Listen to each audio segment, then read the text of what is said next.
उसका विस्तार और उसका क्या कहते हैं दरारा या उसका डर बाजीराव जी से शुरू हो गया। 1740 तक उनका टेन्योर था और रावेरखेड़ में उनका देहांत हो गया। 1732 में वो यहाँ इस वास्तु में रहने के लिए आए थे और 1728 में जब बंगश के साथ उनकी लड़ाई हो गई तो उनके जीवन में मस्तानी बाई आ गई। अच्छा। जो काफ़ी सुंदर थी। अच्छा। यहाँ पे कहते बाजीराव जी का एक पोता था नाना साहब का बच्चा, उसको बोलते थे विश्वासराव। तो यहाँ पे बोलते हैं कि पुरुषात देखणी मस्तानी आणि पुरुषात देखना विश्वासराव। मतलब इन मेल पुरुषों में सबसे द बेस्ट। जितने भी पुरुष है उनमें से सबसे अच्छा और हैंडसम कौन है तो विश्वासराव है। अच्छा। और स्त्रियात देखनी मस्तानी है, महिलाओं में मस्तानी है। अच्छा, ओके। तो मस्तानी बाई का सबसे खूबसूरत थी और दुर्दैव से महाराष्ट्रियन या इंडियन लोगों को तस्वीर बनानी नहीं आती थी, तो उसका कोई ऑथेंटिक उनका पिक्चर नहीं है। ब्रिटिशों ने हमको बाद में ये सिखाया। तो इस वास्तु में 1740 के बाद नाना साहब आ गए। उनके टेन्योर में मराठी सत्ता बहुत ही दूर दूर तक गई थी, अटक से कटक तक दिल्ली तक गई थी। और 1749 में दिल्ली वालों ने महाराष्ट्र से या पुणे से तय कर दिया कि हम पे कोई आक्रमण होगा तो आप हमारी रक्षा करो। तो इसीलिए पानीपत में यहाँ से लोग गए थे कि दिल्ली पर कोई आएगा तो मराठी फौजा आएगी और आपका रक्षण करेगी। तो उनके टेन्योर में 1761 में पानीपत की बहुत बड़ी लड़ाई हो गई और बहुत सारे महाराष्ट्रियन लोग का इसमें मर गए। विश्वासराव मारे गए, मस्तानी जी के लड़के शमशेर बहादुर वो मारे गए और बाजीराव नाना साहब के भाई बाजीराव के जो भाई थे चिमाजी अप्पा, उनके बेटे सदाशिव हो भी उसमें मारे गए। और लेकिन उसके बाद क्या हुआ कि ईस्वी सन 700 से जो वेस्ट से हमारे देश पर आक्रमण हो रहा था वो बंद हो गया। उनको समझ में आया कि अगली बार गए तो इससे ज़्यादा हमको मार मिलेगी। आज तक वो लोग चुप थे, लेकिन पानीपत के बाद में उनको पता चला कि जितने ज़ोर से हम जाएंगे उतने ज़ोर से वो हम पे आएंगे। तो पानीपत के बाद एक भी वहाँ से कोई यहाँ तक आया नहीं। ये पानीपत की बहुत बड़ी उपलब्धि है। 1761 के बाद वो पानीपत की बहुत यहाँ पे हार हो गई, उनके भाई भी मर गए। तो नाना साहब को बहुत दुख हो गया, बाजीराव के बेटे, और पर्वती में उनका देहांत हो गया। बाद में उनके बेटे थे माधवराव, वो भी बहुत पराक्रमी थे। उनका टेन्योर 12 साल का है और 1761 टू 1773 वो थी। उन्होंने बाद में फिर से जो मराठी साम्राज्य को क्षति पहुंची थी वो सबसे उभर कर आई और महाजी शिंदे खुद गए और नजीब जिसने पानीपत के लिए बुलाया था अफगानों को, उसकी कब्र महाजी शिंदे जी ने खुद के हाथ से सब उसको निकाला था। और मराठी लोग जो थे महाजी शिंदे और होळकर, उन्होंने भी बहुत उनका वजन था दिल्ली में। और बहुत साल ऐसा था कि दिल्ली के बादशाह कौन हो जाएगा ये महाजी शिंदे डिसाइड करते थे। और आगरा के किले पे कम से कम 16 साल भगवा झंडा फड़कता था, वो महाजी शिंदे की वजह से ही था। तो वो काफ़ी आप जो सिंधिया जो है माधवराव सिंधिया वगैरह वो सब उनके डिसेंडेंट है। तो 1761 टू 1773 फिर से माधवराव जी थे पहले, उन्होंने सब जो बिगड़ा था वो एक जगह कर दिया। उसके बाद उनका देहांत थेऊर में हो गया। वो काफ़ी गणेश जी के भक्त थे। अब जब उनको पता चला कि मेरा देहांत तो होने वाला है तो वो बोले कि मुझे गणेश जी के यहाँ पे जाके रख दो, मैं गणेश जी का नाम लेते लेते ही आखिरी सांस लूँगा। तो देहूर में यहाँ पे नज़दीक थेऊर का गणपति है, वहाँ पे उनका देहांत हो गया। और उनकी पत्नी जो थी रमाबाई वो उनके साथ सती चली गई। अच्छा। पेशवाओं के घराने ने 2 ऐसी है औरत है कि जो अपने पति के साथ, मराठी में सहगमन बोलते हैं उसको। अच्छा। वो चली गई है कि यहाँ पे ओमकारेश्वर पे अन्नपूर्णाबाई चिमाजी अप्पा के साथ चली गई। अच्छा। बाद में नारायण राव थे 1-1.5 बरस, लेकिन उनकी यहीं शनिवारवाड़ा में हत्या हो गई। और हमारे यहाँ पुणे की हिस्ट्री में जो कुछ बहुत बुरी चीज़ें हो गई है वो उसमें प्राइम मिनिस्टर को यहाँ पे शनिवारवाड़ा में मारा गया। बाद में 23 साल 1796 तक सवाई माधवराव करके नारायण राव के बेटे थे और उसके बाद आखिरी तक दूसरे बाजीराव थे। अच्छा। 1817 में नवंबर महीने में ब्रिटिशों का यूनियन जैक यहाँ पे चढ़ गया। तो 1730 से 1817 तक यहाँ पे पूरे भारत की political, military and economical power इस वास्तु से चलती, यहाँ से चलती। अब हमारे यहाँ ऐसी सिस्टम है कि यहाँ पे गांव का इंचार्ज जो होता है उसको पाटिल बोलते हैं। अच्छा, पाटिल बोलते हैं। वो तो पाटिल कोई कास्ट नहीं है। नहीं, तो कम से कम 10 पाटलों पे एक देशमुख होता है। अच्छा, ये सब महसूल वाले बात है। अच्छा। पाटिल क्या करेगा, महसूल इकट्ठा करेगा, वो देशमुख को देगा। अच्छा, तो मराठों के अंदर जितने गांव थे उसमें पाटिल कौन होगा ये यहाँ से डिसाइड, देशमुख कौन होगा यहाँ से डिसाइड होता था। अच्छा, कोई बड़ा सरदार मर गया तो उसका बड़ा बेटा सरदार होगा या छोटा होगा, ये यहाँ से डिसाइड होता था। यहाँ से यहाँ पे जितनी जी रिकॉर्ड थी वो मोड़ी में रिकॉर्ड है। वो 4 करोड़ कागज आज भी पुणे में मौजूद है। It is in Modi script. और काफ़ी आज तक पढ़े नहीं हैं, लेकिन जितने भी पढ़े गए हैं, तो मेरे एक सहकारी थे, उन्होंने एक किताब किया था कि जवाहिर खाना शनिवार वाला में।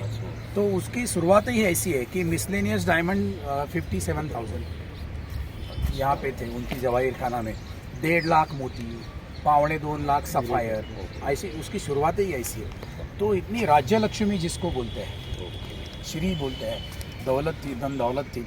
और इन्होंने वो अपनी पराक्रम की वजह से इकट्ठा की थी। बालाजी विश्वनाथ जब दिल्ली गए तो उन्होंने दिल्ली के बादशाहों से टैक्स कलेक्ट करने का उनसे इजाज़त ले ली। 1/4 उसको चौथाई बोलते हैं हमारे यहाँ पे, और पूरे देश की चौथाई थी। तो जो लोग चौथाई नहीं देते थे उनसे वहाँ पे जाके लड़ाई करनी पड़ती थी। तो महाराष्ट्रियन लोगों का ब्रिटिश आने तक प्रोफेशन ही मुलुकगिरी था। मतलब सैन्य में जाना है, टैक्स वसूल करना है, और उससे भी ज़्यादा अगर किसी ने आक्रमण किया देश पे तो जाके लड़ना है, मर गए तो मर गए। ओह अच्छा। तो मैक्सिमम मराठी लोग फौज में थे पेशवाओं के वक्त। तो ब्रिटिशों को ये मालूम था। उसके बाद उन्होंने मराठी लोगों की ये आदत हर अगले 50 वर्ष में तोड़ दी। जो भी सरदार थे उनको राजा कह दिया, उनको तनख्वाह दे दिया, उनके घोड़े निकाल दिए, हथियार निकाल दिए, सब स्लोली डिसमेंटल कर दिया। ओके, उनको मालूम था ये लड़ाकू है। 13-14 की उम्र में लड़के को फ्रंट पे लेके जाते थे। आप ये कह रहे हैं कि जिस तरह से उन्होंने डिसमेंटल किया, आज़ादी के बाद से भारत की सत्ताओं ने सनातनी हिंदू समाज में जो जाति काम से जानी जाती थी उसे माँ के पेट से जाना, और धीरे धीरे सरकारी नौकरी के रूप में, बिल्कुल रिजर्वेशन के रूप में बिल्कुल सनातनी हिंदू समाज के टुकड़े कर दिए। बिल्कुल यही आज के अगर आप कंपैरिजन करें तो यही है ना कि आप इसको रिजर्वेशन देंगे, इसको नहीं देंगे, और पूरे सनातनी समाज की जो स्ट्रेंथ थी, जो पावर थी, उसको 70 साल में समाप्त कर दिया। It is almost the like है। यहाँ पे वसई की एक बहुत भारी जंग हो गई थी। तो वसई पे पोर्तुगीज जो थे, बम्बई के पास है वसई, वहाँ के हिंदुओं को बहुत परेशान करते। मतलब आपको जनेऊ नहीं पहना है, शैली नहीं रखनी है, अगर आपने शादी की तो उस पर कर देना है, मंदिर में पूजा नहीं करनी है, अपने घर में पूजा करनी है, अगर बाहर आवाज आ गए तो आपको शिक्षा दी जाएगी। तो वहाँ के लोग यहाँ पे आ गए और बाजीराव और चिमाजी अप्पा ने वसई पे मुहिम कर दी थी और उन्होंने पोर्तुगीज़ों को हराया। तो उस वक्त 1740 अराउंड, तो उस वक्त अंग्रेज़ों को लगाया कि हमारी इसके बाद बारी है। तो वो सातार को गए राजा जी के पास, शाहू महाराज के पास। तो छत्रपति शाहू महाराज ने बोला कि आप हमारे प्राइम मिनिस्टर से, बाजीराव से बात कीजिए। तो बाजीराव का जो लड़का था वो टीनेज था, वो बाजीराव का रेसिडेंट बनके महाराज जी के पास रहता था। और ब्रिटिशों ने लिखा है कि नाना साहेब अपॉइंटमेंट देता नहीं और सामने आया तो बहुत बहुत बुरा बर्ताव करता है, अकल देता है ब्रिटिशों को। तो उसको इन टीनेज में उनको मालूम था कि ये अंग्रेज क्या है। यहाँ पे जितने पेशवा हो गए वो 13-14 की उम्र में फ्रंट पे जाते थे, लड़ाई करने के लिए जाते थे। उनका सब अकाउंट्स की शिक्षा दी जाती है, क्योंकि 13-14 से शुरुआत करेंगे तो कितनी देर तक आदमी लड़ाई कर सकता है, 43-45। तो टीनेज में यहाँ पे जितने भी पेशवा हुए वो टीनेज में हुए थे। हमारे एक दोस्त में वो उन मोड़ी कागजों में ही पढ़ा है कि चास के पास उनका घोड़े रखते थे, 10,000 घोड़े थे। तो 10,000 घोड़ों की व्यवस्था ये टीनेज वाला आदमी बनेगा। और वो टांगा को लगाने नहीं है, चैरियट को लगाने नहीं है, वो वॉर के लिए लेके जाना है। तो यही प्राइम मिनिस्टर थे, यही फाइनेंस मिनिस्टर थे, यही संरक्षण देखते थे, यही घोड़े देखते थे, यही एडमिनिस्ट्रेशन करते थे, और सब लोग बिलो 20 पेशवा हो गए।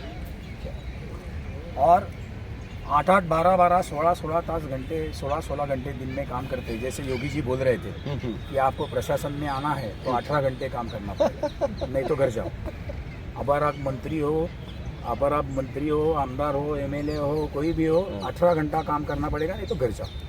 और ये हिंदू थे, तो उनका ध्वज भी जरी पटका सैफरॉन था। अच्छा। सैफरॉन था। और कट्टर थे। त्र्यंबकेश्वर को मस्जिद हो गई, तो नाना साहब पेशवा ने उसको निकाल चले। ये किस सन में त्र्यंबकेश्वर से पहले मस्जिद कब थी वहाँ पर? अराउंड 1750। ये किसने बनाई थी? वो मुझे पता नहीं, लेकिन नाना साहब पेशवा ने उसको फिर से मंदिर बनाया, कि जो हमारा 12 ज्योतिर्लिंग में से एक है त्र्यंबकेश्वर। पूरा मंदिर यहाँ उन्होंने बनाया। वहाँ पे जो मंदिर है वो नाना साहब ने बनाया है।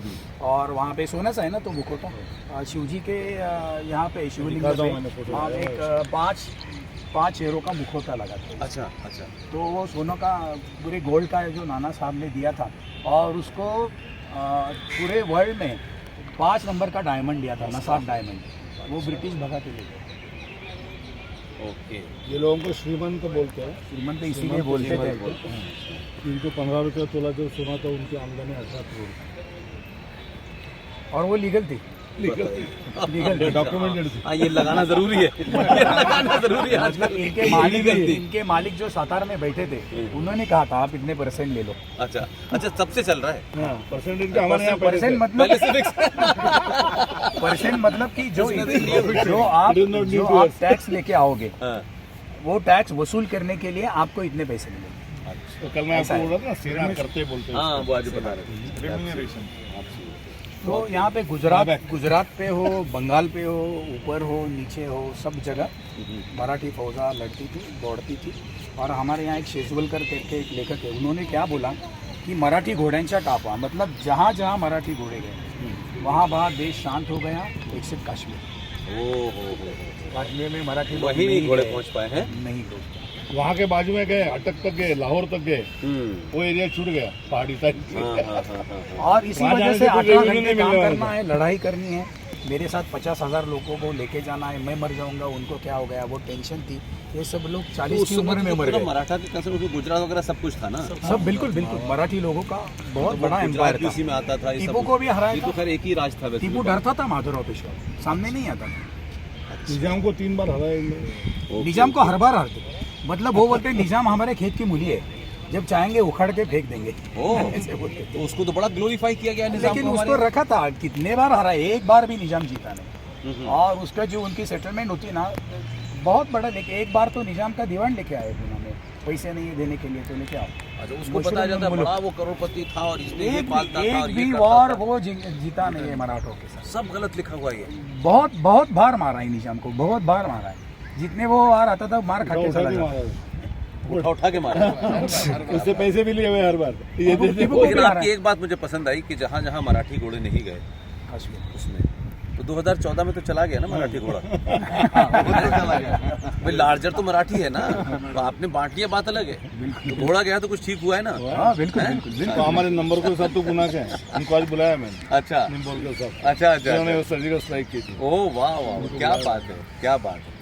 तो मराठी घोड़ों शायद को आएंगे 11 बजे। देश के हर कोने में भेजने की जिम्मेदारी आप लोगों की है। जहाँ जहाँ नहीं गए वहाँ भी भेजिए, बिल्कुल। इसलिए कि खून तो वही है ना। हाँ बिल्कुल। हाँ, ग्रेट अब तो great. Bengal dynasty, Maratha dynasty, अब तो बंगाल गई। जहाँ अटक जहाँ और कटक बंगाल तक गए। Yes yes yes. भोसले थे वहाँ पे, रघुजी भोसले, और वो अली वर्दी खान उनको हाँ। बिल्कुल चेक में रखा था भोसला। Correct correct. उनकी भी तो काफ़ी बहुत पावर थी। यहाँ पे गायकवाड़ थे और नीचे पेशवा खुद जाते थे। और इस वास्तु ने हमको यही सीखा है कि देव, देश और धर्म, इसके देश, देव और धर्म, इसके प्रति आपके मन में अगर आस्था नहीं है तो आप बेकार। बेकार है, आपका आपका- देश भी बेकार है, आपके सब- माँ बाप भी बेकार है। वेरी देश, पहला देव और धर्म। Yes, तीन देव, चीजें देश हमारे और लिए धर्म। चाहिए।